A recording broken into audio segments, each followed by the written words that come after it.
Les manifestations anti-bassines au cœur de l'actualité. La Vienne, point d'orgue des rassemblements du jour. Initialement prévu à Saint-Sauvant, le point de rendez-vous a changé, direction Migné-Auzance. Une action qui s'est déroulée dans le calme avec un pique-nique avant une fin un petit peu plus mouvementée. Récit de François Bombard et Stéphane Bourrin.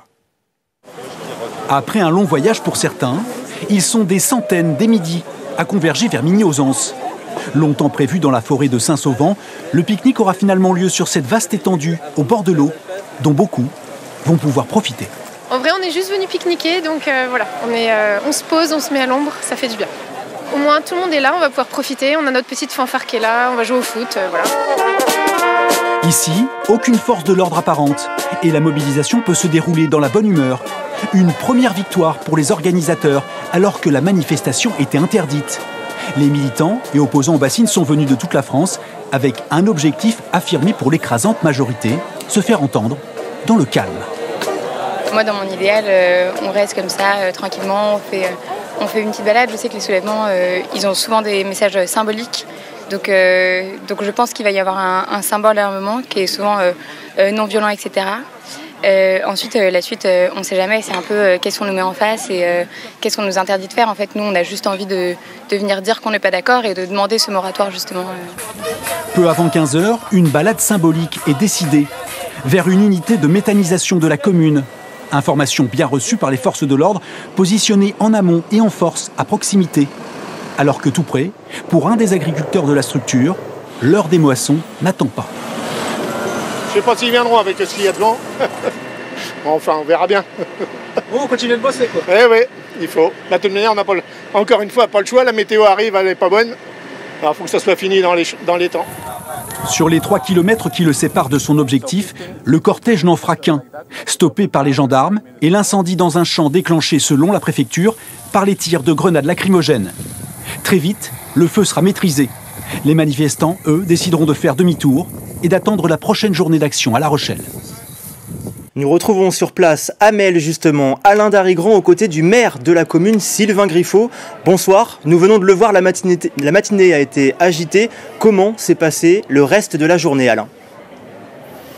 Bonsoir Dorian, eh bien écoutez, après avoir visité une réserve d'eau dans la Vienne en milieu d'après-midi, ils sont tous retournés dans leur ferme, contents d'avoir obtenu une rencontre avec le maire de Melle. Il est à mes côtés. Bonsoir Sylvain Griffaut. Alors j'imagine que cette rencontre a été compliquée. Est-ce que vous êtes parvenu à parler ? Elle n'a pas été compliquée, elle a été animée. Je pense que les agriculteurs qui sont venus de la coordination rurale avaient beaucoup de choses à dire, beaucoup de craintes qu'on a tenté de lever. Et je pense que la discussion, 1 heure de discussion, ça a été animé. Beaucoup de sujets et sur les manifestations proprement dites, mais aussi sur l'eau, puisqu'en fait le sujet principal c'est vraiment l'eau. Alors justement, sur quoi vous avez échangé en particulier ?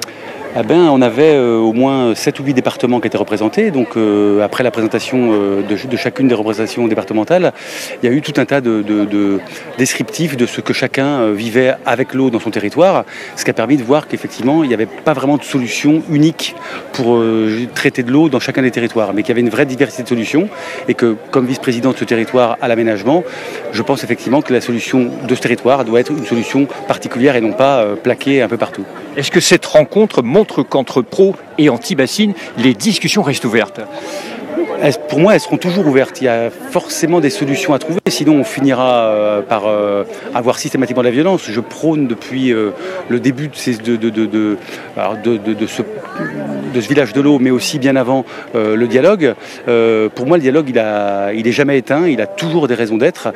Et moi, ce que j'ai perçu ce matin, en particulier après avoir échangé avec François Turpot, le président de la CR86, qu'on avait probablement peut-être pas des communautés de vue, mais en tout cas des bases communes de réflexion, en particulier liées aux solutions qu'offre la nature pour l'eau. Vous pensez que les éléments sont aujourd'hui présents pour revenir à la table des discussions ?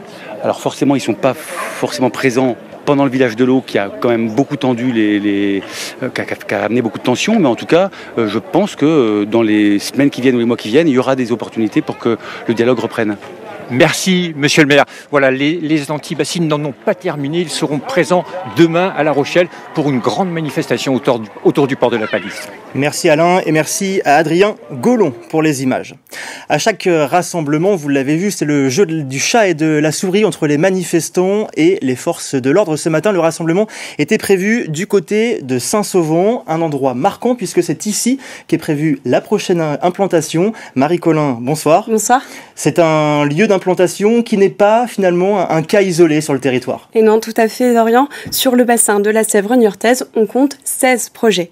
Alors, si on rentre un peu dans les détails, une seule bassine est en service depuis 2022. Elle se trouve à Mosée-sur-le-Mignon. D'autres sont en construction, comme à Prières depuis août 2023 et à Épanne depuis février 2024. Et la bassine de Sainte-Soline, la plus importante de la région, on le rappelle, elle devrait être remplie d'ici l'hiver prochain. Maintenant, si on prend un peu de hauteur et qu'on regarde à l'échelle de la région, et ben là, c'est difficile de recenser tous les projets tellement il y en a. Sur cette carte du collectif d'opposition Les Soulèvements de la Terre, on en dénombre plus d'une centaine représentés ici par ces petits points.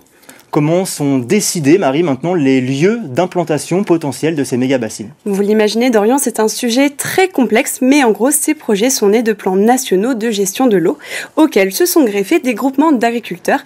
Par exemple, dans les Deux-Sèvres, il s'agit de la coopérative de l'eau 79. Ensuite, l'État autorise, encadre et finance ces projets. Et finalement, ce sont les préfets qui autorisent les constructions par des arrêtés préfectoraux. Sur le plan juridique, évidemment, maintenant, Marie, quels sont les leviers à disposition, notamment des opposants ? Alors, les opposants peuvent faire des recours juridiques contre ces arrêtés préfectoraux, justement, et ils mettent en avant 2 points. Des études d'impact qui seraient, selon eux, insuffisantes et les tailles des bassines. D'ailleurs, le tribunal de Poitiers leur a donné raison en octobre dernier. 15 projets de bassines dans le Poitou-Charentes ont été suspendus car jugés surdimensionnés et inadaptés aux effets du changement climatique. Mais à partir de septembre, ça pourrait bien se compliquer. Le gouvernement a décidé que les contentieux hydrauliques ne seront plus jugés en local, comme c'était le cas, mais par le tribunal administratif de Paris uniquement. On le voit bien sur le terrain judiciaire comme dans la rue, la bataille est loin d'être terminée. Merci Marie pour ces précisions. Le Poitou-Charentes théâtre ces dernières heures des manifestations anti-méga-bassines. Plusieurs milliers de manifestants ciblent l'industrie agroalimentaire ce matin à La Rochelle avec divers points de rassemblement et un blocage notamment à La Palisse. Retour sur cette matinée avec François Bombard et nos équipes sur place. Très tôt ce matin, un premier point de blocage s'est établi aux abords du port de commerce de La Rochelle, avec près de 200 manifestants. Une mobilisation sous surveillance des forces de l'ordre, déjà en place aussi à l'intérieur de La Palisse. Pour les anti-bassines, l'objectif du jour, bloquer l'activité d'une entreprise d'export de céréales. Le but de cette opération, c'est de montrer l'autre extrémité de la filière agriculture intensive, agriculture dite productive. On était hier sur les bassines, là c'est l'autre extrémité. Il y a plein de jeunes, on voit qu'il y a des jeunes qui réfléchissent à autre chose. On ne peut pas continuer à désespérer les jeunes comme ça, c'est pas possible. On ne va pas leur laisser une planète invivable. Alors on va tous crever en a bonne mine. À 5 km au cœur de la ville, plage de la Concurrence, les opposants sont là plus de 1500 à se réunir dès le milieu de matinée pour un rassemblement aux accents festifs, comme lors du grand pique-nique de la veille. On a déjà montré en fait que la lutte contre les méga-bassines, ça pouvait devenir un enjeu national. Donc là, de montrer qu'on est toujours aussi déterminé à arracher un moratoire sur les méga-bassines, ça me semble crucial. Nous, ce qu'on propose, c'est un autre modèle d'agriculture, un autre modèle qui est différent que celui de l'agro-industrie représenté aussi ici par le port de la Palisse. Peu avant 11h, les gendarmes mobiles décident d'intervenir sur le point de blocage du port. Plusieurs grenades lacrymogènes sont tirées, avec pour effet direct de faire reculer les manifestants. Alors qu'un peu plus loin, quelques militants s'organisent pour tenter de faire entendre leur message, sur l'eau cette fois. On retrouve en direct à La Rochelle Hélène Galliana. Bonjour, nous venons de le voir, une matinée avec plusieurs actions. Quelle est la stratégie des manifestants dans les heures à venir ? Bonjour Dorian. Eh bien, écoutez, depuis 9h30 ici, les manifestations sont rassemblées parc Charrier ici en plein cœur de La Rochelle. Au moins 5000 personnes devraient être présentes. Je dis au moins puisque c'est impossible de les compter. Un flot continu de personnes continue d'arriver encore pour se joindre à la foule. Et ce n'est pas un d'ailleurs, mais des cortèges pour contrer justement les blocages opérés en ce moment par les forces de l'ordre à La Rochelle. Ils ont décidé de faire 2 convois de manifestants. L'un passera par la côte, l'autre passera par le centre-ville. Une partie a déjà pris le départ d'ailleurs. Celui de la côte se trouve juste derrière moi. Le cortège est très dense et il devrait prendre le départ d'ici quelques minutes. C'est une manifestation qualifiée de balade par les organisateurs puisqu'il faut le dire, ici, là où nous sommes pour l'instant, tout se passe bien. Malgré tout, pour des questions de sécurité, la préfecture a demandé à la mairie de La Rochelle de faire ranger toutes les terrasses aux commerçants de la ville puisque des individus dangereux auraient été repérés. Donc pour l'instant, tout se passe bien, mais la sécurité reste de mise ici en centre-ville de La Rochelle. Aujourd'hui, on se mobilise dans La Rochelle, dans cette ville de La Rochelle, dans l'idée en fait de bloquer le port de La Rochelle. Pourquoi ? Parce que c'est le dernier maillon en fait de la chaîne de l'agro-industrie, du système des méga-bassines. Très tôt ce matin, cet autre groupe d'environ 200 personnes et avec 8 tracteurs parvient à rejoindre le quartier de la Palisse autour du port de commerce de La Rochelle. Ils empruntent le pont de l'île de Ré pour contourner les forces de l'ordre. Ça s'est passé comme malheureusement on pouvait le prévoir. L'État ne veut pas qu'il existe des agriculteurs qui luttent contre les bassines, contre l'agro-industrie, contre l'agriculture mortifère. D'abord, j'aimerais bien répondre à certains points qui ont été évoqués juste avant. On n'est pas opposé à l'irrigation. On pense qu'il y a besoin d'irrigation pour certaines cultures. Il y a plein de cultures qui n'ont pas besoin d'irrigation. Typiquement, vous faites pousser du maïs sans l'irriguer. Et du coup, on n'est pas... Nous, ce qu'on veut montrer, c'est qu'il y a un système qui pousse... Enfin, pourquoi on irrigue le maïs ? On irrigue le maïs pour faire exploser les rendements. Pourquoi est-ce qu'on veut faire exploser les rendements ? C'est pour l'exportation. C'est pour nourrir les animaux d'élevage. Non, je suis pas d'accord. Moi, je suis d'accord. Très bien, on n'est pas d'accord. Et c'est pas pour servir la souveraineté alimentaire. Vous savez, en fait, la consommation de céréales directe pour la consommation humaine depuis la Seconde Guerre mondiale, elle n'a pas bougé. Elle n'a pas bougé, alors que les exportations, elles ont été multipliées par 10. La production de viande, elle a été multipliée par 10. Donc voilà, ça c'est 2 modèles qui s'affrontent. Et pour vous répondre sur moi, je dénonce le discours du ministre de l'Intérieur qui depuis des jours et des jours promet des violences, met en place un dispositif qui est monstrueux, qui fait passer des images de saisies d'armes dont on a prouvé qu'elles n'étaient pas liées aux manifestations. Et je trouve ça dommage que ça ait une prise sur vous. Parce qu'on n'attaque pas de ferme. On n'a jamais attaqué de ferme. On a attaqué des... Disons qu'il y a des précédents. Il y a un peu plus d'un an, il y avait Sainte-Soline. On s'en est pris à des infrastructures de l'agro-industrie. Ces bassines auxquelles on s'en prend, elles sont financées à 70% par de l'argent public.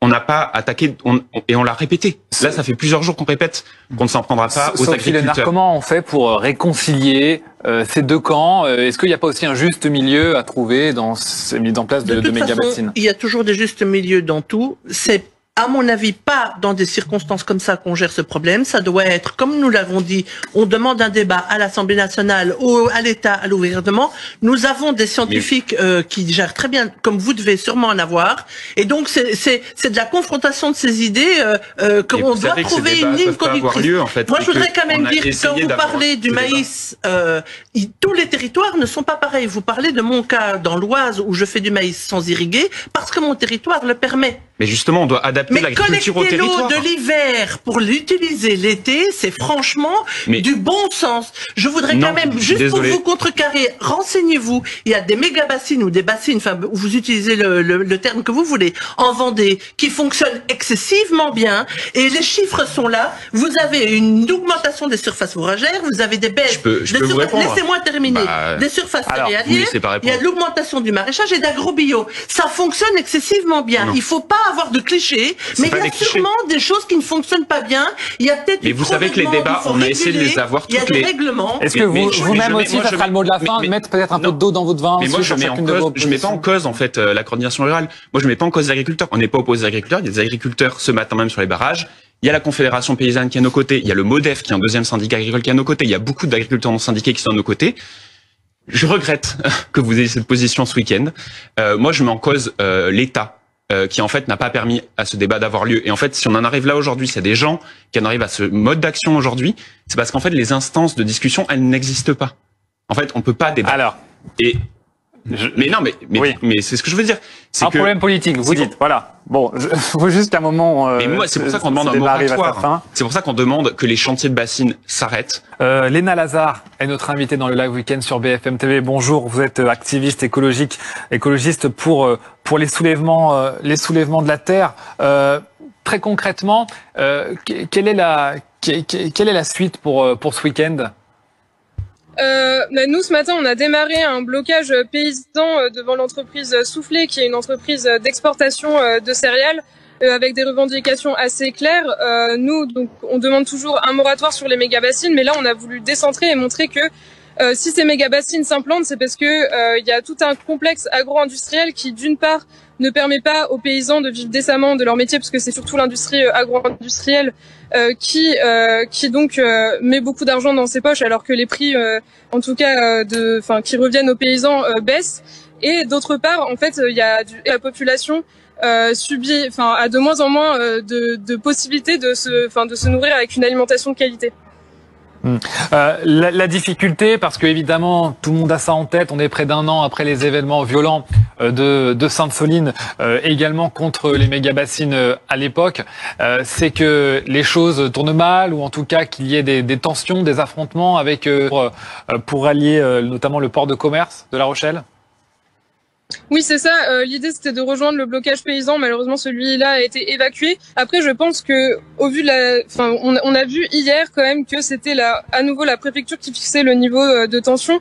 Hier, je le rappelle, il y a eu des gaz lacrymaux qui ont été lancés dans des champs tout juste moissonnés. Et nous, on a dû interrompre la manifestation qui se passait, une manifestation populaire, pour décrocher un moratoire sur les méga-bassines.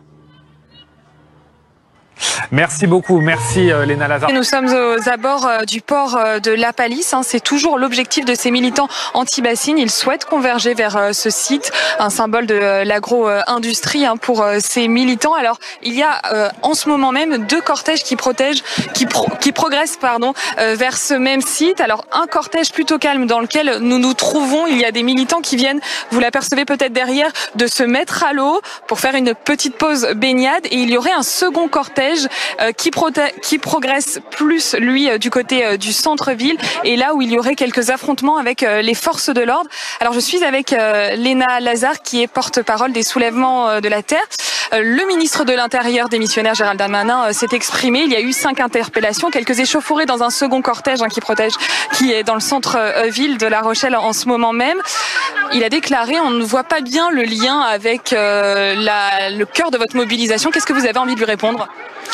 Là, on voit qu'on est plus d'une dizaine de milliers de personnes à avoir forcé les barrages policiers, à avoir réussi quand même à manifester. Là, il y a des personnes qui s'élangent joyeusement dans l'eau pour symboliquement bloquer l'arrivée des bateaux vers le port. Pour moi, cette mobilisation, c'est une grande réussite.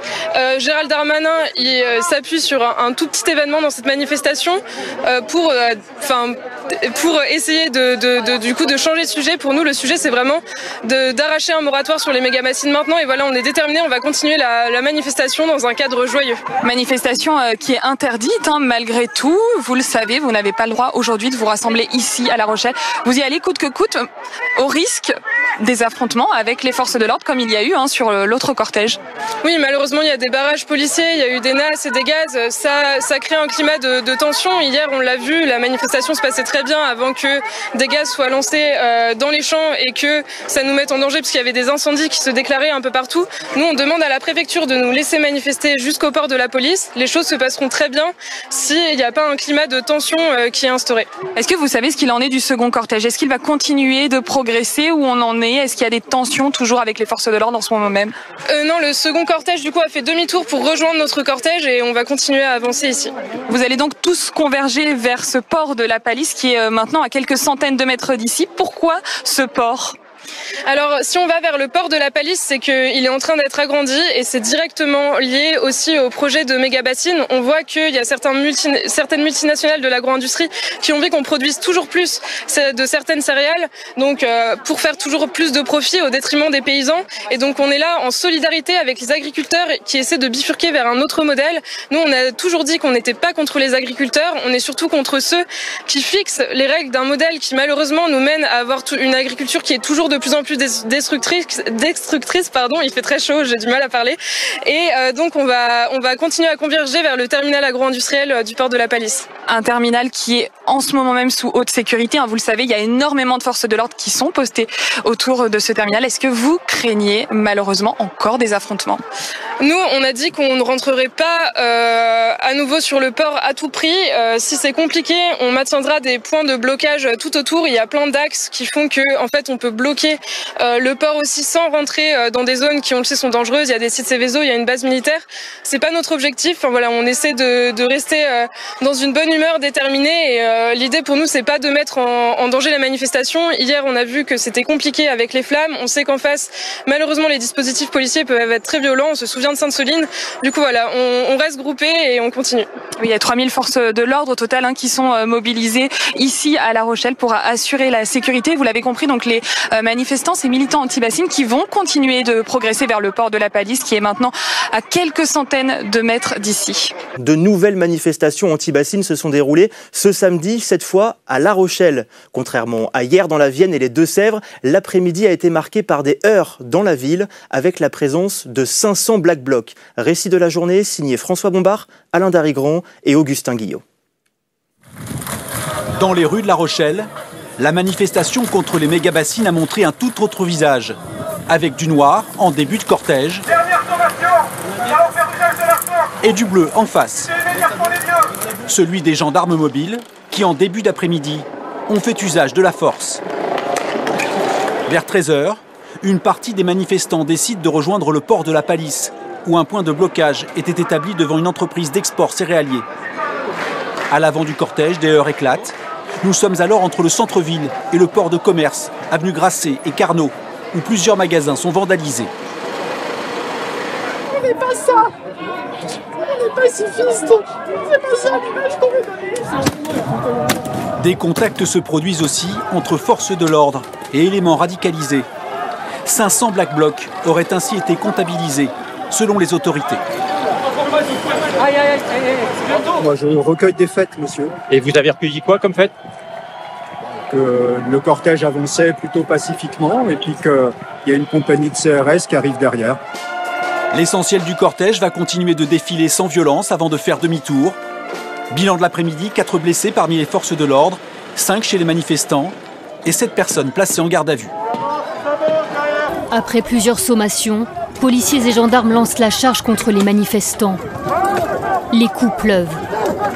Au moins 5 personnes sont blessées dans le cortège, 4 côté forces de l'ordre, dont ce gendarme brûlé à la main. Des gaz lacrymogènes sont tirés pour disperser la manifestation interdite dans le centre de La Rochelle. Des heurts que certains manifestants ne comprennent pas. On est pacifiste. C'est pas ça l'image qu'on veut donner. C'est pas vrai. C'est pas ça l'image qu'on veut donner. Les autorités affirment que 500 Black Blocs, visages dissimulés, tout de noir vêtus, auraient infiltré le cortège. Principalement venus de l'étranger, ils érigent par endroits des barricades. Certains jettent des projectiles, cocktails Molotov, boules de pétanque sur les forces de l'ordre. D'autres brisent des abribus et des vitrines de commerce avant de les piller. Les forces de l'ordre procèdent à des interpellations. 7 personnes ont été placées en garde à vue. Des heurts qui contrastent avec l'autre partie du cortège. 6000 anti-bassines venus de la France entière dirent leur opposition aux grandes retenues d'eau agricoles. Pourquoi c'est important pour vous d'être là aujourd'hui? C'est l'avenir de mes enfants et petits-enfants, l'accaparement des terres, de l'eau et des forêts. De montrer qu'on est toujours aussi déterminé à arracher un moratoire sur les méga-bassines, ça me semble crucial. Malgré l'interdiction de rassemblement à La Rochelle, certains habitants voient d'un bon œil cette mobilisation, comme cet homme qui ravitaille en eau les manifestants. Les gens font ça pour une cause, il faut la soutenir. Une partie des manifestants en a profité pour savourer un bain de mer. Leur message était une fois encore de célébrer l'eau, ce bien précieux.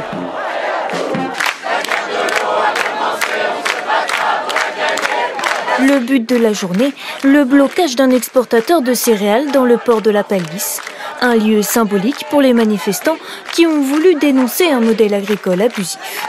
Je pense que en fait, la société de consommation dans laquelle on vit est en train de détruire les conditions d'existence sur la planète et que donc il faut arrêter ça par tous les moyens. C'est l'avenir de mes enfants et petits-enfants, l'accaparement des terres, de l'eau et des forêts. Dans le cortège ou en dehors, à chacun sa façon de défendre la cause. Merci. C'est un moyen de soutenir le mouvement là pour vous? Mon moyen, c'est de donner de l'eau. L'objectif de cette mobilisation, obtenir une pause dans les projets de bassines. 16 d'entre elles sont prévues dans le marais Poitevin autour de la Sèvre niortaise. Un moratoire loin d'être gagné, mais les manifestants restent déterminés. C'est une très belle réussite. Hier, on a pu démontrer d'où venait la violence. Aujourd'hui, on a démontré qu'on savait aussi résister et qu'on ne se laissera pas faire, jamais. Et que la seule et unique issue à ce douloureux dossier des bassines, c'est un moratoire. Et de ce moratoire naîtront des projets de territoire qui permettront de faire la paix sur nos territoires. Finalement contraints de se disperser par les forces de l'ordre, les manifestants ont terminé la journée sur la plage de la Concurrence, dans une ambiance bon enfant. Ce soir, tous vont se retrouver à Melle, au village de l'Eau, où ces 2 jours de manifestation seront de toutes les discussions. Au programme des prises de parole, un repas géant et un concert. Demain, pour la journée de clôture, aucune action n'est prévue. Elle sera consacrée à des assemblées et des tables rondes pour parler de la suite de ce mouvement qui ne s'arrêtera pas tant qu'un moratoire sur les réserves de substitution n'aura pas été décidé. On va prendre avec nous Amélie Poinceau. Bonjour, vous êtes journaliste chez Mediapart et autrice de Qui va nous nourrir aux éditions Actes Sud. Quand on voit ces images cet après-midi d'affrontements dans les rues de La Rochelle, on a le sentiment en fait de ne pas pouvoir débattre du fond du sujet parce qu'à chaque fois ces manifestations, elles se terminent en affrontement. On cache un peu le message. Alors, à vrai dire, pour moi, c'est tout l'inverse parce que je suis la manifestation depuis très tôt ce matin. Et donc, il y a eu tout un moment, en fait, plusieurs heures de blocage donc devant les entrepôts de stockage de l'entreprise Soufflet, pendant lesquels, en fait, j'ai pu interviewer un certain nombre de militantes et de militants et où on a pu parler du fond, comme j'ai pu aussi parler du fond hier avec ces gens-là, puisque j'ai suivi aussi la journée d'hier. Et donc, en fait, ce qu'ils et elles dénoncent, bien, c'est un modèle agro-industriel qui n'est pas écologique de leur point de vue et qui n'est pas non plus forcément très rémunérateur pour les paysannes et les paysans. Donc moi, à vrai dire, j'ai eu du temps et puis c'est vrai qu'en écrivant les articles pour Mediapart, j'ai pu mener pas mal d'interviews ce matin. On se pose la question aussi de La Rochelle. Pourquoi ces manifestants ont-ils choisi La Rochelle ? Alors, ce qu'ils disent, c'est que La Rochelle étant l'un des grands ports agro-industriels français, eh bien évidemment, ils symbolisent ce modèle qu'ils dénoncent, puisque de La Rochelle par un certain nombre d'exportations et notamment via cette entreprise de négoce, mais via d'autres également. Et donc voilà, c'est un lieu stratégique, si vous voulez, et c'est, comme ils disent, ce dernier maillon de la chaîne, puisque jusqu'à présent, le mouvement anti-bassine s'était concentré sur des lieux, des sites où étaient construits ou allaient être construits ces projets de retenue d'eau.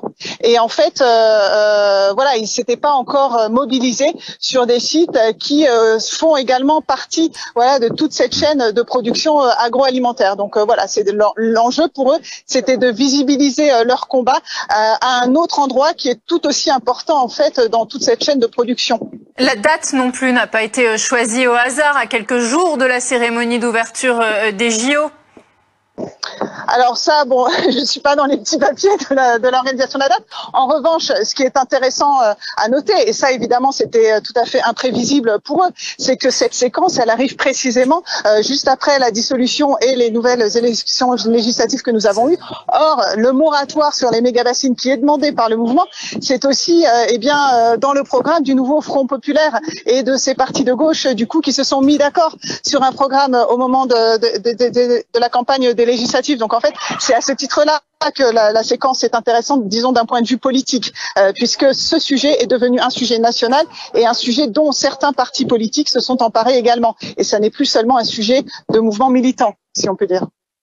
Merci beaucoup d'avoir été avec nous, Amélie Poinceau, donc pour faire un point sur le fond de ce dossier, sur ces méga-bassines et ces mobilisations qui se poursuivent. Avec nous en plateau également, on accueille Esther Creuset-Delbourg. Bonjour, vous êtes économiste spécialiste de l'eau et de l'environnement, docteur de l'école polytechnique et de l'université de Columbia. Pour qu'on revienne un petit peu à l'origine de ces rassemblements, pourquoi est-ce que ces manifestants ont choisi La Rochelle et son port?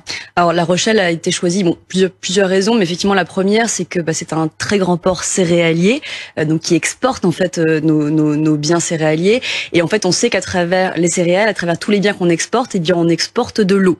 C'est ce qu'on appelle cette fameuse eau virtuelle qui est compris dans tout ce qu'on mange, tout ce qu'on porte aussi, parce qu'il y a du coton, etc. Donc tous les biens agricoles ont de l'eau, et quand on les exporte, on exporte notre eau. Ça se mesure? Ça se mesure absolument. Alors il y a plein de façons de mesurer, mais en tout cas ce qui est important de savoir, c'est que on exporte tous notre eau, et donc effectivement là La Rochelle symbolise en fait l'idée de ce conflit de l'eau qui est pourquoi est-ce qu'on utilise de l'eau, pour qui on l'utilise, à quel moment, pour quel usage, et est-ce qu'on veut qu'elle parte à l'étranger ou qu'elle reste chez nous? Et non, c'est des questions complexes, mais La Rochelle symbolise ça parce que c'est le deuxième port céréalier derrière Rouen, si je me trompe pas. Nous sommes en ligne avec Benoît Biteau, agronome et député NFP écologiste de Charente-Maritime. Merci de réagir sur France Info. Cette mobilisation, vous la soutenez, quitte à braver l'interdiction préfectorale. Alors d'abord, je suis paysan moi-même, c'est important. Député, c'est pas un métier, c'est un mandat, et donc mon métier, c'est toujours agriculteur au moment où je vous parle. Effectivement, moi, je soutiens parce que revenons aux causes de ces mobilisations citoyennes, c'est-à-dire qu'on a des équipements qui s'appellent des méga-bassines, qui sont très lourdement soutenus par de l'argent public, et c'est souvent l'angle mort de la réflexion sur ces méga-bassines, parce que c'est beaucoup d'argent public qui ne s'adresse qu'à une minorité d'agriculteurs, puisque seuls 6% des agriculteurs ont accès à l'irrigation, bassine ou pas bassine, il y a que 6% des agriculteurs qui sont irrigants, et on est en train de faire des méga-bassines pour préserver la possibilité de ces 6% à irriguer. Donc ça, c'est un premier motif de mécontentement citoyen, mais aussi parce que tous les scientifiques nous disent que ces équipements sont une maladaptation, ne sont pas la bonne réponse sur fond de changement climatique pour aider les agriculteurs à mieux s'en sortir et soutenir la souveraineté alimentaire, et parce que tous les recours en justice, vous m'entendez bien, tous les recours en justice portés contre ces méga-bassines ont été gagnés par les associations de protection de la nature et de l'environnement. Et alors que le dernier jugement du 9 juillet dernier, c'est-à-dire il y a même pas 10 jours, nous dit que l'eau disponible pour remplir ces méga-bassines n'existe pas, on est en train de vouloir continuer malgré tout à vouloir constituer ces méga-bassines. Et donc il est urgent pour aller dans le sens de ce que réclament les citoyens, d'engager ce moratoire qui convoque des expertises scientifiques sérieuses et qui convoque aussi les attentes sociétales et citoyennes, de manière à ce que si ces méga-bassines doivent se faire, elles se fassent avec une expertise scientifique sérieuse, avec une conformité aux réglementations en vigueur en France et en Europe, et avec une adhésion sociétale et citoyenne. Et quand on a... Oui. Benoît Biteau, des centaines, on va revenir sur les tensions qui se sont déroulées cet après-midi à La Rochelle. Des centaines de manifestants vêtus de noir, le visage masqué, ont dégradé des abribus ou encore des voitures de luxe. Le pillage d'un supermarché était en cours à la mi-journée.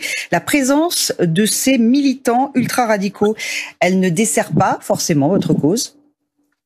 Et bien sûr que ça dessert, mais moi je vous renvoie une question. Est-ce qu'au motif que quand on organise une manifestation, et vous allez parler avec des organisateurs de manifestations qui soient de la CGT, de FO, de Sud, vous diront que quand ils organisent des manifestations, ils sont toujours exposés à ce que ce genre de militants infiltrent les manifestations. Mais au motif que le risque, c'est que de voir apparaître ces gens dans les manifestations, alors on est tétanisé. On demande plus un moratoire sur les méga-bassines, on demande plus un juste partage de l'eau, on demande plus un juste usage de l'argent public des contribuables. Moi, je vous pose la question, est-ce qu'au motif que ces gens-là peuvent infiltrer nos manifestations, on ne fait plus rien et on laisse dérouler la mise en place d'équipements qui sont condamnés par la justice, qui sont dénoncés par les scientifiques et qui mobilisent beaucoup d'argent pour une très très faible minorité d'agriculteurs. Voilà, je pose la question très simplement. Donc, bien sûr qu'on dénonce l'infiltration de ces manifestations par ces groupuscules, par ces casseurs. Bien sûr qu'on condamne leur agissement. Bien sûr qu'on le regrette. Pour autant, est-ce qu'on arrête de réclamer, dans l'intérêt commun, un juste partage de l'eau? C'est ça la question à se poser. Alors, on précise quand même que ces tensions à La Rochelle, eh bien, elles sont terminées. C'est un retour au calme sur place. Benoît Biteau, sans les méga-bassines qui permettent aux agriculteurs de stocker en grande quantité, une grande quantité d'eau, utile donc en période de sécheresse, quelles seraient pour vous les alternatives? Ben je répète, les méga-bassines et l'irrigation aujourd'hui ne s'adressent qu'à 6% des agriculteurs. Et je vous invite à réfléchir à cette question-là. Quand un ministre de l'Agriculture, un Premier ministre ou un président de la République dit qu'il n'y a pas de souveraineté alimentaire sans irrigation, le caractère insultant, le caractère méprisant pour les 94% d'agriculteurs qui, eux, réussissent à produire en agriculture sans avoir recours à l'irrigation. Vous questionnez également sur le fait que sur la région de Poitou-Charentes, les 4 départements de l'ex-Poitou-Charentes, on a 200 bassines dans les cartons qui vont servir à ces 6% d'agriculteurs et qui vont mobiliser 400 millions d'euros d'argent public. 400 millions d'euros d'argent public pour seulement 6% des agriculteurs. Eh bien, la réponse alternative à tout ça, c'est de restaurer le grand cycle de l'eau. Parce que ces 6% d'agriculteurs qui veulent les méga-bassines, payés à grand renfort d'argent public, où les scientifiques nous disent que c'est pas la bonne réponse, où la justice nous dit que c'est pas la bonne réponse, eh bien, ces 6% d'agriculteurs sont aussi ceux qui ont arasé les méandres des cours d'eau qui ralentissaient l'eau et qui évitaient que l'eau parte trop vite à la mer. Sont ceux qui ont arraché les haies, arraché les arbres, retourner les prairies, qui les ont drainés pour faire du maïs et qui maintenant réclament de l'eau parce que, paraît-il, elle part trop vite à la mer. Mais si l'eau part trop vite à la mer, c'est parce qu'ils ont déménagé le territoire, parce que leur logique d'aménagement du territoire ne permet plus de respecter le grand cycle de l'eau. Eh bien, si on doit mettre 400 millions d'euros sur la table, c'est dans la restauration, dans la réparation du grand cycle de l'eau, c'est dans l'aménagement du territoire, de manière à ce qu'on ralentisse l'eau, on la retienne, on la laisse s'infiltrer, qu'elle permette de recharger les nappes souterraines, les nappes profondes souterraines, parce que le vrai stockage qui vaille, c'est le stockage souterrain. Et quand on aura fait ça, quand on aura restauré le grand cycle de l'eau et qu'on aura rechargé ces nappes souterraines, je vous assure qu'on pourra satisfaire tous les usages de l'eau, y compris l'irrigation en agriculture. Et pas seulement pour 6% des agriculteurs, mais pour une frange d'agriculteurs nettement plus vaste que ces 6%-là. Merci beaucoup, Benoît Biteau, d'avoir été avec nous sur France Info. Également dans l'actualité. Nous sommes avec Aminata Niakate. Bonjour, vous êtes porte-parole d'Europe Écologie Les Verts. On a le sentiment qu'à chaque rassemblement, c'est un peu la même chose. Le message est brouillé par les affrontements. C'est clair que le message qui est noble, celui du non-accaparement de l'eau, voilà, celui-ci, il est noble et les manifestants devraient pouvoir manifester contre les projets de méga-bassines en sécurité et sont victimes et subissent ces intrusions évoquées par la porte-parole de la police nationale, ces intrusions de Black Blocs qui sont dangereuses pour tout le monde, y compris pour les manifestants et qui desservent la cause qu'ils défendent, puisque les gens font une association entre ces Black Blocs et les manifestants qui manifestent pacifiquement. Voilà, il y avait des écolos qui étaient à cette manifestation de manière tout à fait pacifique, bon enfant, familiale. Il y avait de la musique, il y avait même des buvettes et tout se passe sereinement. Exactement. Il y avait effectivement, il y avait des personnes qui étaient là pour venir porter leur message. On l'a vu, et dans une ambiance très très festive, effectivement. Pourquoi, selon vous, cette mobilisation contre ces projets de méga-bassines, elle est importante ? Elle est importante parce que l'eau va devenir une denrée de plus en plus rare et l'agriculture doit à tout prix s'adapter au dérèglement climatique. Il y a déjà des conséquences en France et on ne peut pas permettre que quelques agriculteurs au service de l'agro-industrie s'accaparent ce bien commun qui est l'eau, surtout pour produire du maïs qui ne va pas nourrir les Français, mais qui va nourrir du bétail à l'autre bout du monde. C'est la raison pour laquelle cette manifestation avait lieu à proximité du port de La Rochelle, pour démontrer que ce n'est pas au service de l'alimentation des Françaises et des Français, mais au service de l'exportation conduite par de l'agro-industrie et au détriment de milliers d'agriculteurs, des familles qui se voient privés de cette eau qui est accaparée par quelques-uns. Mais alors eux, les agriculteurs, vont vous dire qu'ils ont besoin de cette eau pour survivre. Alors quelle solution vous leur proposez à la place ? Alors, ils ont besoin de cette eau pour survivre, mais tout le monde a besoin d'eau pour survivre. Personne ne peut survivre sans eau. Et en fait, les méga-bassines, c'est accaparer de l'eau pour un petit nombre d'agriculteurs qui ont les moyens d'extraire cette eau. C'est la prélever de la biodiversité et c'est aussi en priver l'ensemble des agriculteurs et l'ensemble de la population française à qui on va demander des sacrifices, d'arrêter d'arroser des territoires, de la pleine terre, d'arrêter de remplir. Mais quelles autres solutions ? Il faut adapter, alors déjà il faut peut-être produire pour nourrir les Français d'abord, prioritairement, plutôt que produire du maïs pour l'exporter. Voilà, on vous a dit, vous connaissez la position des écologistes sur les accords de libre-échange, c'est une des conséquences de cela. C'est une agro-industrie au service de quelques exploitations et non au service de l'alimentation des Français et des Français. Donc changer de modèle et puis peut-être que dans des territoires où on a besoin de beaucoup d'eau qui va manquer, on adapte l'agriculture en cultivant des céréales moins consommatrices d'eau. Les partisans des méga-bassines, eux, ils estiment que c'est une condition de survie des exploitations face aux sécheresses récurrentes.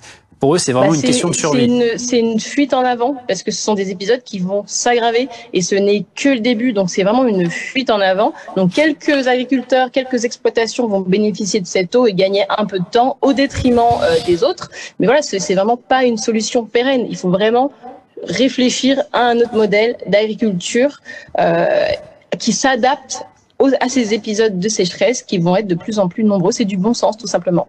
On a entendu parler, Aminata Niakaté, la nécessité d'un moratoire. On a par exemple le groupe Europe Écologie Les Verts de la région Nouvelle-Aquitaine qui déclare qu'il faut sortir de, je cite, l'affrontement stérile et qu'il y a une nécessité urgente d'un moratoire. Vous êtes d'accord avec ça ?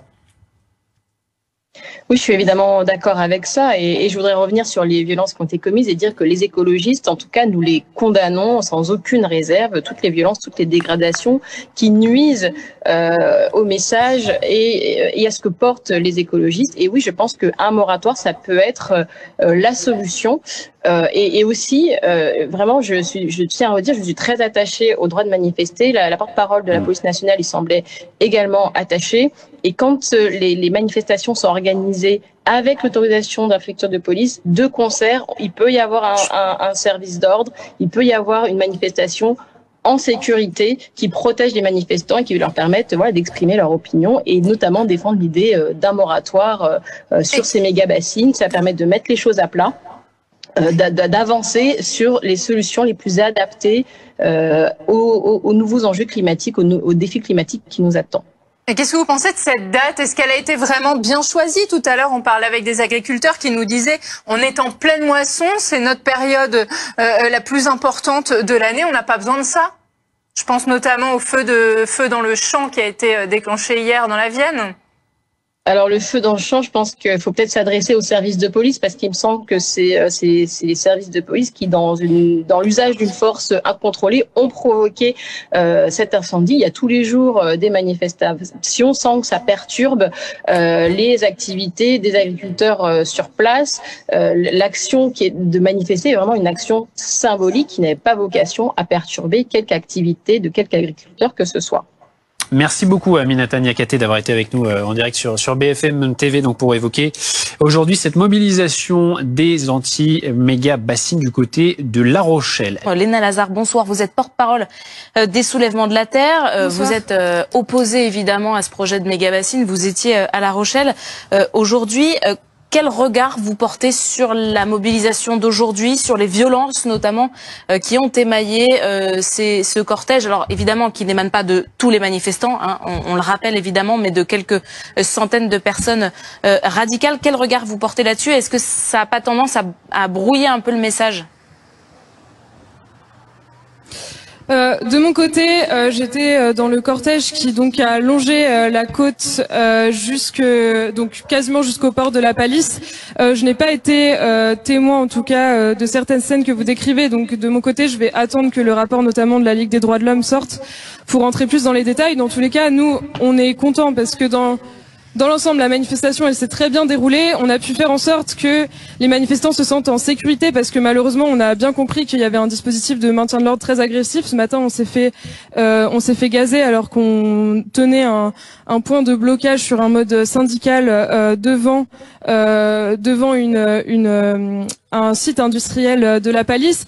Hier, on a été aussi mis en danger parce que des gaz lacrymaux ont été jetés dans les champs et il y a des incendies très rapides qui se sont déclarés qui nous ont conduits à raccourcir la manifestation.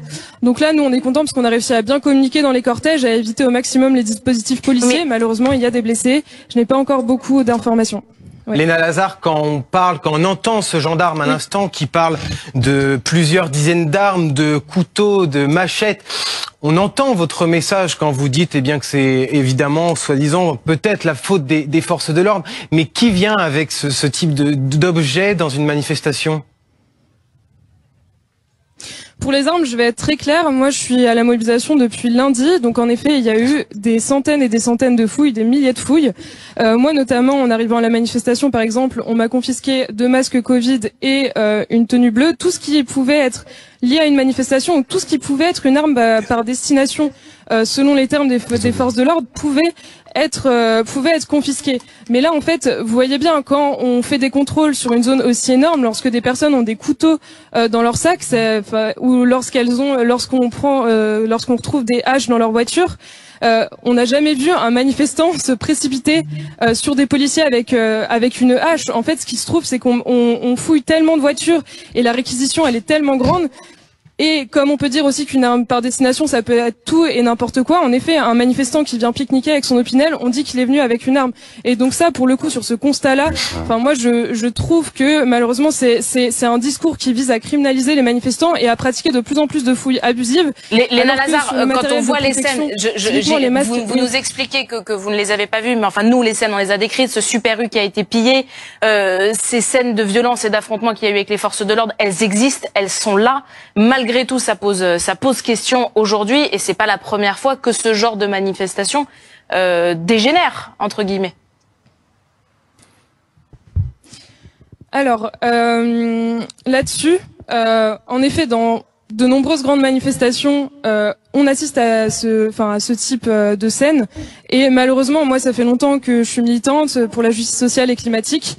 Et je constate que on a des manifestations, en effet, qui sont de plus en plus violentes. Mais pourquoi ? Pourquoi ? Parce que on a des dispositifs policiers qui ne font qu'accentuer la tension, mettre les gens en danger. Et du coup, on se trouve avec de plus en plus de manifestants, en effet, qui se disent pour pouvoir manifester, pour pouvoir donc assurer ce droit fondamental qui est manifesté, je vais riposter face à la police. Là, Léna Lazare, pourquoi cette mobilisation, en tout cas aujourd'hui à La Rochelle, pourquoi vous avez décidé, pourquoi cette ville de La Rochelle particulièrement, et pourquoi avoir décidé de se mobiliser ? Alors, on a décidé de se mobiliser à La Rochelle parce que il y a un terminal agro-industriel sur le port de La Rochelle qui est le deuxième port qui exporte le plus de céréales en France. Ces céréales, elles viennent en partie des 6% des fermes qui sont raccordées, ou vont être raccordées aux méga-bassines. Et on considère que le problème derrière ces projets de méga-bassines, enfin les initiateurs, ce ne sont pas en premier lieu les irrigants, mais ce sont des multinationales agro-industrielles qui s'accaparent la valeur du travail des paysans en spéculant donc sur des denrées alimentaires qui en plus ne devraient pas être concernés par ces dynamiques de population, parce qu'il s'agit que tout le monde puisse se nourrir de manière saine et accessible. Pardon, vraiment c'est la fin de journée, j'essaie de me concentrer. Et aussi parce que ce sont ces... Pardon. Merci beaucoup Léna Lazare, porte-parole des Soulèvements de la Terre. Je me tourne vers vous maintenant, Vincent Gay, vous êtes secrétaire général d'Attac. Ma question va vous paraître sibylline peut-être. Est-ce que l'on peut toujours faire des manifestations de manière pacifique aujourd'hui ? Alors, en tout cas, nous, on essaye. C'est notre objectif. Alors, je voudrais d'abord corriger peut-être Monsieur Darmanin. Alors, il a peut-être pas bien écouté ses services de renseignement, mais nous n'étions pas à Sainte-Soline aujourd'hui, ni depuis plusieurs jours. Nous avons manifesté dans divers endroits, à La Rochelle, dans les Deux-Sèvres, dans la Vienne, mais nous ne sommes pas allés à Sainte-Soline. Alors, pour répondre à votre question, il me semble que, bien sûr, notre objectif, nous, c'est de manifester dans le calme et, si possible, possible dans la joie et surtout de manifester de façon la plus massive possible. On sait qu'aujourd'hui, la crise écologique, la question de l'eau, mais plus généralement la crise de la biodiversité, la crise du vivant, inquiète nombre de nos concitoyens. Et nombre d'entre eux cherchent à justement faire autrement, à faire mieux, à améliorer les choses et aussi à demander, à exiger des politiques publiques en faveur de l'environnement. Mais Vincent Gay, est-ce que très clairement, le climat de répression actuel empêche souvent un certain nombre de personnes de se rendre aux manifestations. Donc est-ce que très clairement, est-ce que vous vous désolidarisez et est-ce que vous condamnez les violences qui ont pu être commises en marge du rassemblement pacifiste? Alors moi, ce que je retiens de ces 5 jours depuis qu'on est arrivé dans la région et qu'on a organisé le village de l'eau et les diverses mobilisations, c'est d'abord une grande solidarité et une grande inventivité dans les formes d'action. Je le rappelle parce que ça n'a pas été souligné énormément dans les médias qu'hier il y a eu plusieurs actions. Donc une a consisté à installer des épouvantails le long d'une méga-bassine, d'un projet de méga-bassine. La seconde a consisté à envoyer des graines de lentilles d'eau sur une méga-bassine en construction.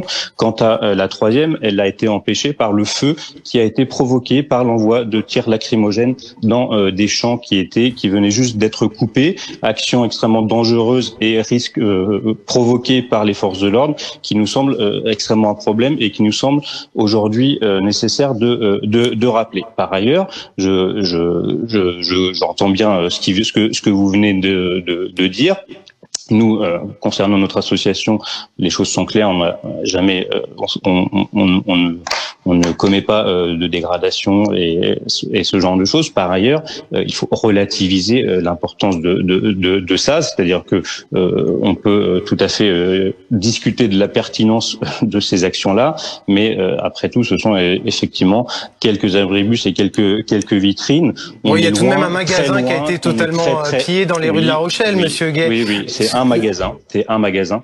On est très loin des centaines de blessés, des mains arrachées et des vies menacées, comme on l'a connu à Sainte-Soline l'an dernier. Donc en fait, il faut aussi remettre les choses à leur place, remettre les choses dans leur contexte. Je ne crois pas qu'on puisse dire qu'aujourd'hui la journée a dégénéré, et je ne pense pas utile au débat public d'utiliser des termes comme écoterrorisme, tel que le fait régulièrement notre ministre de l'Intérieur. Vous l'avez dit, il y a un message derrière vos manifestations. Est-ce que malgré tout, vous ne regrettez pas que ce qui s'est passé justement sur ce magasin, ces perturbations, ces incidents dans les rues de La Rochelle ne brouillent pas aujourd'hui votre message ? Alors, le message, il est largement brouillé par la communication du gouvernement. C'est-à-dire que si vous lisez la presse locale depuis plusieurs jours, voire plusieurs semaines, c'est alerte sur alerte. On essaye de faire peur aux braves citoyens. On joue des craintes en appelant à la réaction des élus, etc., etc. Le climat de tension tel qu'il a été installé par la communication du gouvernement, alors que on a connu Sainte-Soline il y a un an et quelques, est proprement hallucinant. Un gouvernement raisonnable et responsable devrait essayer de calmer les choses, d'apaiser les choses, de négocier avec les manifestants. Au lieu de ça, effectivement, on a eu plusieurs milliers de forces de l'ordre présentes en permanence. On a eu des hélicoptères en permanence au-dessus de La Rochelle, au-dessus de Melle, y compris la nuit, pour empêcher les gens de dormir en allumant des projecteurs. On a eu des fouilles totalement hallucinantes et des objets confisqués. Alors vous parliez de 1600 objets. Si c'est les objets qu'on a vus qui étaient confisqués à Melle, à savoir des piquets de tente, des t-shirts noirs, des masques. Il y a eu des couteaux, des machettes et des boules de pétanque. Oui, alors bien sûr. Alors il se trouve qu'on est en été. Juste pour repréciser les choses, ce qu'a dit le préfet de police. Il se trouve qu'on est en été, que la France accueille un certain nombre d'amateurs de pétanque dans ce pays, je ne sais pas pourquoi, et en plus ils ont des boules parfois pour aller jouer dans leur jardin ou avec leurs amis.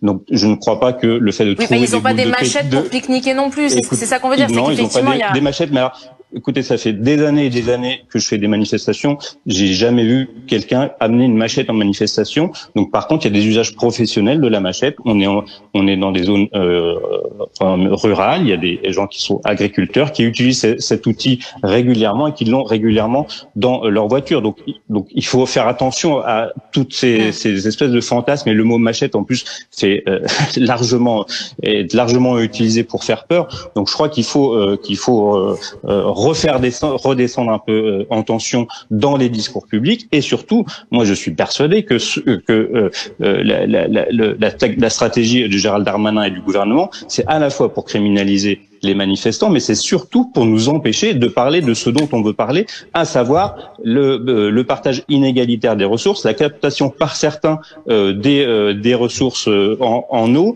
et le fait que on veuille protéger le vivant, on veuille un autre système agricole. Et ce débat-là, le gouvernement ne veut pas l'avoir. Il refuse de discuter d'un moratoire sur les méga-bassines. Il refuse, comme nous le proposons aux côtés de Bassines Mercier et de la Confédération paysanne, un grand débat public sur l'eau. Et c'est ce débat que le gouvernement refuse d'avoir et préfère effectivement amuser la galerie avec les questions de force de l'ordre et de répression. Bonsoir Benoît Biteau, vous êtes député écologiste Nouveau Front Populaire de Charente-Maritime, vous êtes paysan, vous vous revendiquez comme paysan, c'est important de le préciser ce soir. Oui. Vous êtes, vous, contre ces méga-bassines. Vous n'étiez pas sur place aujourd'hui, vous y étiez ? Mais non, comme vous l'avez dit, je suis député et donc j'étais au Palais Bourbon pour l'installation de l'Assemblée nationale. Donc j'étais à Paris. Mais vous soutenez ces manifestants en tout cas.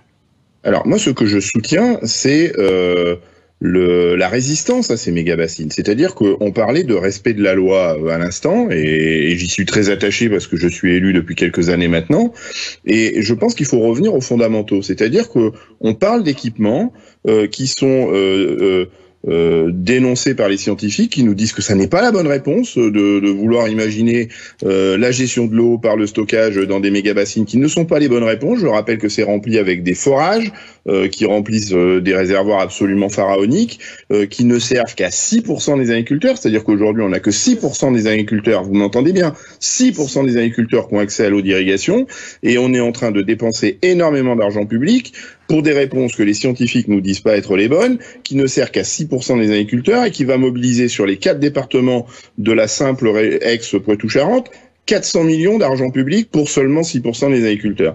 Et donc c'est aussi un angle mort dans ce débat-là, c'est que on met beaucoup d'argent public pour des réponses qui ne sont pas efficaces et qui ne servent qu'à quelques-uns. Et donc c'est la raison pour laquelle aujourd'hui il y a autant de résistance citoyenne, d'autant plus, et c'est important, et je reviens sur le respect de la loi, c'est que tous les recours qui ont été engagés contre ces projets de méga-bassines ont été gagnés. Et le dernier, c'était le 9 juillet dernier, donc il y a précisément 11 jours, où le tribunal administratif dit que ces méga-bassines et tous les prélèvements d'eau qui vont avec ne sont pas conformes aux réglementations en vigueur en France et en Europe. Donc il est logique que les citoyens qui paient des impôts, qui voient partir 400 millions d'euros dans ces projets-là, alors que les scientifiques nous disent que c'est pas la bonne réponse et que la justice nous dit que c'est dans l'illégalité, se rassemblent pour manifester. Et le dernier recours qu'il nous reste, nous scientifiques, pour exprimer, citoyens, pour exprimer notre résistance, c'est le pouvoir de manifester, et on nous interdit de manifester. Ce que je voulais vous dire quand même, c'est que moi je dénonce avec fermeté toutes les formes de violence. D'accord, c'est bien de le dire ce soir. Mais je l'ai toujours dit. Le lendemain de Sainte-Soline, le 25 mars 2023, lors de la conférence de presse où on m'avait demandé de représenter les élus à cette conférence de presse post-Sainte-Soline, le premier mot que j'ai eu, c'est dénoncer les violences d'où qu'elles viennent et une pensée pour les victimes, quelle que soit leur nature, qu'elles soient issues des forces de l'ordre ou des manifestants. C'est pas acceptable. Mais demander à des leaders syndicaux de la CGT, de Sud, de Solidaire, qui organisent des manifestations, tous redoutent l'infiltration de leurs manifestations par des éléments radicaux qui viennent perturber le bon déroulement de ces manifestations. Mais je vous assure que ces manifestations contre les bassines sont des manifestations familiales, sont des manifestations bon enfant, où je vois des poussettes avec des gamins, où je vois des grands-parents accompagner leurs petits-enfants, et effectivement, ils sont en danger quand des éléments radicaux viennent perturber la manifestation et que les forces de l'ordre doivent intervenir et ont pas forcément les éléments pour séparer le bon grain de livret, pour faire une référence agricole, et donc on se retrouve avec des victimes qui sont des manifestants qui sont pour le moins bon enfant et qui n'ont qu'une revendication, le bon usage de l'eau, le juste partage de l'eau et le bon usage de l'argent public, en référence encore une fois aux expertises scientifiques, aux conclusions de la justice et à un bon usage de l'argent public. Bruno Pomar, voulez-vous répondre? Oui, monsieur le député, moi je suis maire du rural, puisque vous soutenez évidemment ces mouvements, pourquoi vous, en tant que député écologiste, ne montez pas au créneau auprès des associations qui sont censées organiser ces événements? Parce qu'elles sont nombreuses, c'est des micro-associations. Est-ce que c'est fait exprès pour perturber, je dirais, ou faire en sorte que les responsabilités soient diluées et qu'on s'y retrouve plus? Mais pourquoi vous, en tant que député, vous ne seriez pas à la hauteur pour peut-être mener ces grands mouvements-là avec, encore une fois, et on l'a dit, des syndicats qui seraient capables d'assurer la sécurité, parce que dès qu'il y a des débordements, c'est parce que, à la base, s'il y avait des dispositifs de sécurité, des services d'ordre, des syndicats, ça ne se passe pas. Moi, j'en ai fait des manifestations, je peux vous assurer, j'étais CRS, et ça ne se passait pas il y a quelques années en arrière, il y a quelques dizaines d'années en arrière. Donc, visiblement, vos mouvements se discréditent totalement parce que c'est fait n'importe comment, hors la loi, et effectivement, on en arrive à des violences. Oui, mais monsieur le maire, si je peux me permettre, vous avez constaté quand même une évolution du mode opératoire depuis Sainte-Soline en mars 2023. C'est-à-dire que vous devez vous douter que des élus comme moi et bien d'autres ont invité les organisateurs, ceux qu'on peut identifier d'ailleurs, parce que il y a beaucoup d'associations, c'est un chapelet d'associations qui sont à l'origine de ces manifestations.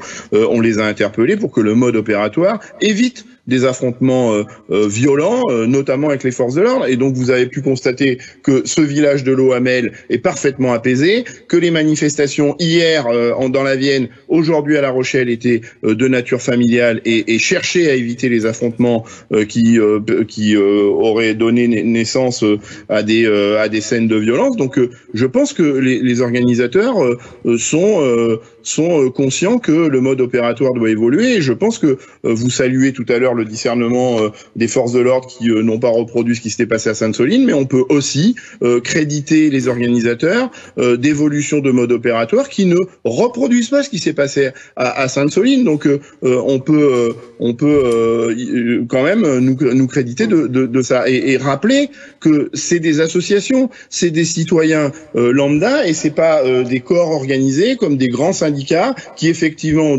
ont des services d'ordre parce qu'ils ont des habitudes de manifester, parce que c'est l'ADN d'un syndicat que d'organiser des manifestations. Là, c'est des associations de défense de l'environnement qui n'ont pas du tout les moyens d'organiser la puissance que peuvent avoir des syndicats pour se permettre d'avoir des forces de l'ordre. Enfin, en tout cas, faut quand même intégrer ces éléments-là.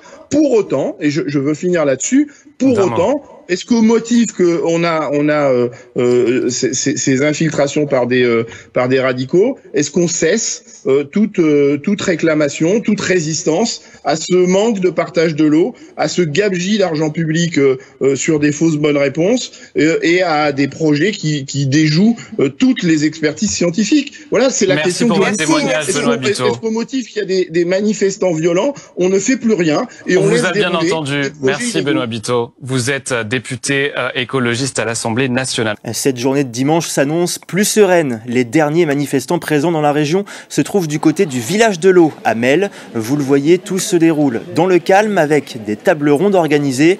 Les anti-bassines devraient quitter les lieux dans l'après-midi.